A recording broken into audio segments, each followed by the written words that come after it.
Just over 2 years ago, I posted a video on YouTube showing my London to Paris bike ride with my good friend Jimmy, just as a way of sharing the adventure with a few of our other riding buddies and thinking that maybe it would be helpful for anyone else who was thinking of taking the route on themselves.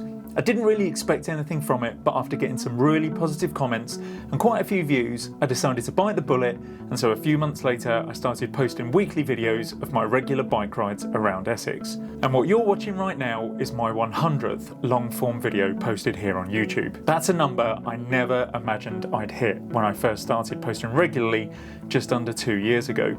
Honestly, it feels quite surreal. But I thought it'd be the perfect time to pause, look back and reflect on what this journey has been like so far.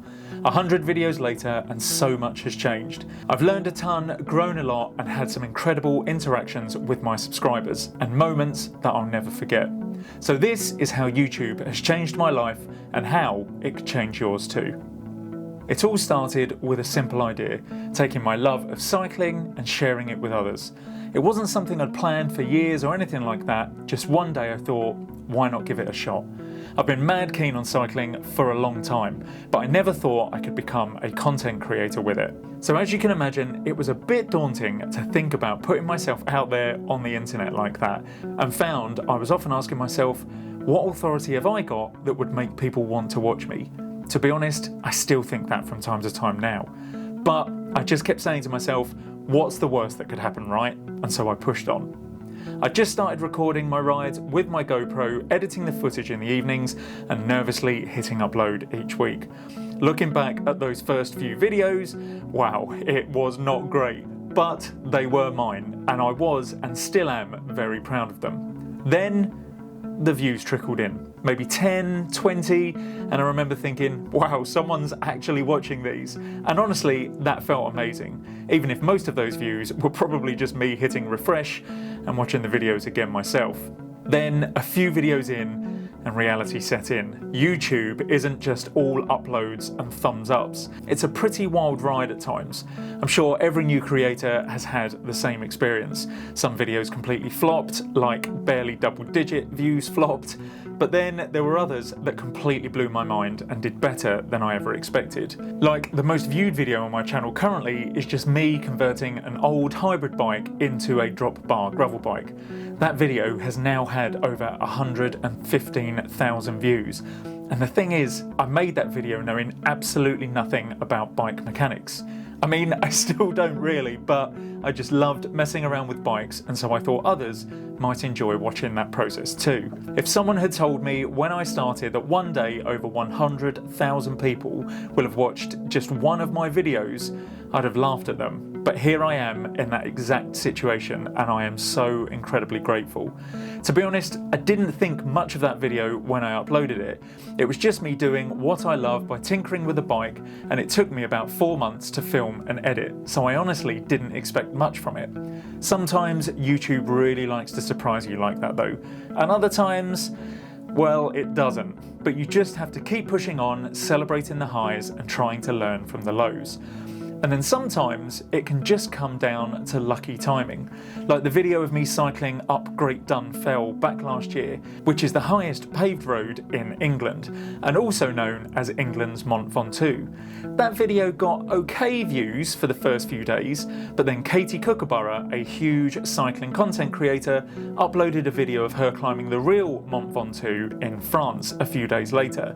And she mentioned in that video how she thought it was easier than riding up Great Dun Fell. Keith, I've got a question for you.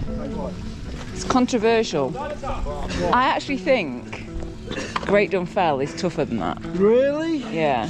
I would still say, even after doing 2 of the 3 sides, Great Dun Fell is still a harder ride, a harder climb. Suddenly my views went through the roof.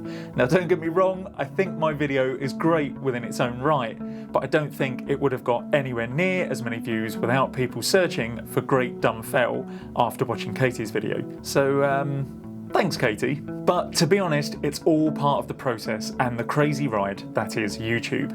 I've had videos that didn't do so well, and I've had others that were more successful than I ever dreamed of. But here's the thing, they all taught me something. Some rocketed and others didn't, but every time I posted, I learned more about what worked, what didn't, and how to make better content to entertain and inform people next time. But let's talk numbers for a second, because let's face it, like all newbie content creators, I kept refreshing my subscriber count pretty much every waking minute when I started out. I remember when I hit 100 subscribers and I felt like I'd won the lottery. I was on cloud 9. It was slow at first though, but then there were these moments that made everything feel really real. Like when, by the end of August 2023, just 5 months after I'd started uploading weekly, I'd crossed the 1,000 subscriber threshold. It was a game changer, or at least in my head it was, as it just cemented my resolve to keep learning, keep riding, and keep uploading. The growth was steady after that, and today I'm sitting at just over 5,500 subscribers, which I am so hugely grateful for, and it's all because of you guys watching right now. Seriously, thank you. Without you, this channel wouldn't be what it is today. But in the last 2 years, what have I learned? Well, looking back, I guess most of it is about content creation, but maybe more about myself than I ever expected. So here are a few of the biggest lessons I've picked up that might help anyone else looking to start a YouTube channel in 2025. Firstly, consistency beats perfection. In the early days, I obsessed over some videos and spent days editing them to make them perfect. And you know what? They didn't always perform as well as the ones I just got done and put out.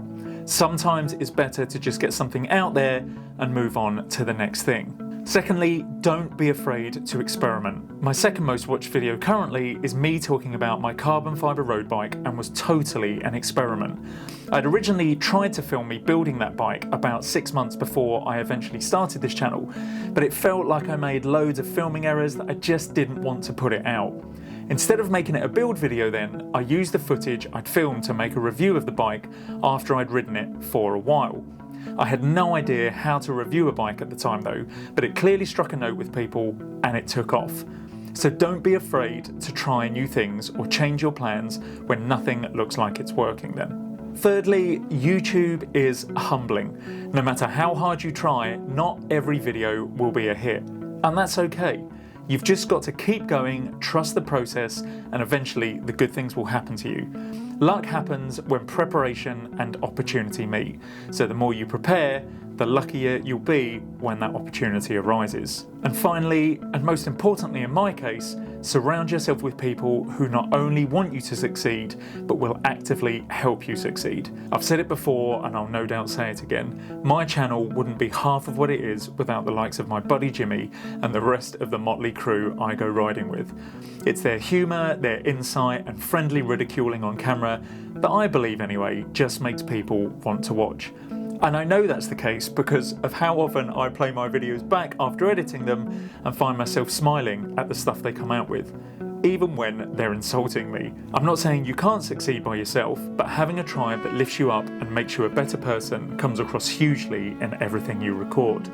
And of course, I can't forget the patience and understanding dished out by my family. Making weekly YouTube videos is a huge commitment, and it has at times taken me away from family gatherings and events to be able to film and edit my videos in time. Having a partner that sees what you're trying to build is a huge help, especially when you end up with a bike in pretty much every room of the house. So I am ever thankful to my wonderful and patient wife for putting up with the disruption. But why is it all worth it though? Well, honestly, the best part of this journey for me has been the personal growth. It's given me an excuse to dive deeper into my passion for cycling and take my content creation more seriously. It's also given me the opportunity to share my love of cycling with my son, who now loves coming out on rides with me. Having a reason to get out there, film, edit and share those moments with all of you, it's been unbelievably rewarding. I've learned more about filming, editing, voiceovers, you name it. It's also pushed me to get better at cycling itself, always challenging myself to improve. The cherry on top, all the amazing people I've met along the way. And it's not just about the views or the subscriber count. For me, it's about the connections. Reading your comments, especially the people who come back week after week, seeing your support in every like and message, it's been a real motivator. Honestly, it's what keeps me going. So thank you, thank you, thank you for every bit of encouragement and feedback you've given. So what's next for me and this channel in 2025? Well, I am so excited about the future. There's still so much to explore in the world of cycling, and I've got a ton of ideas for new content. But most importantly, I'm focused on continuing to improve. I want to make even better videos, share even more cycling adventures, and hopefully continue to grow this amazing community we've started. Who knows, maybe one day I'll look back at this video when I get to 1,000 uploads and have a good laugh at how much I still had to learn. But that's what makes this journey so special, right? So here's my advice if you've been thinking about starting your own channel. Just start. It's as simple as that. Don't wait until you've got everything figured out. Don't wait for the perfect camera, the perfect script, or the perfect idea. Don't let perfect be the enemy of done. Just hit record, be yourself, and trust the process. It won't be perfect in the beginning, but you'll get there eventually. The right people will find you. It might take a while, but keep going, and you'll get there. And to everyone who's watched, commented, or subscribed, thank you for joining me on this crazy journey and making it so incredible. I'm so grateful to have you all along for the ride, and I'm so excited to see where we go next. Here's to the next 100 videos. Alright, I'll be back with actual cycling adventures very shortly. So until then, thank you so much for watching. Thank you for all the support, and I will see you shortly. Take care, guys.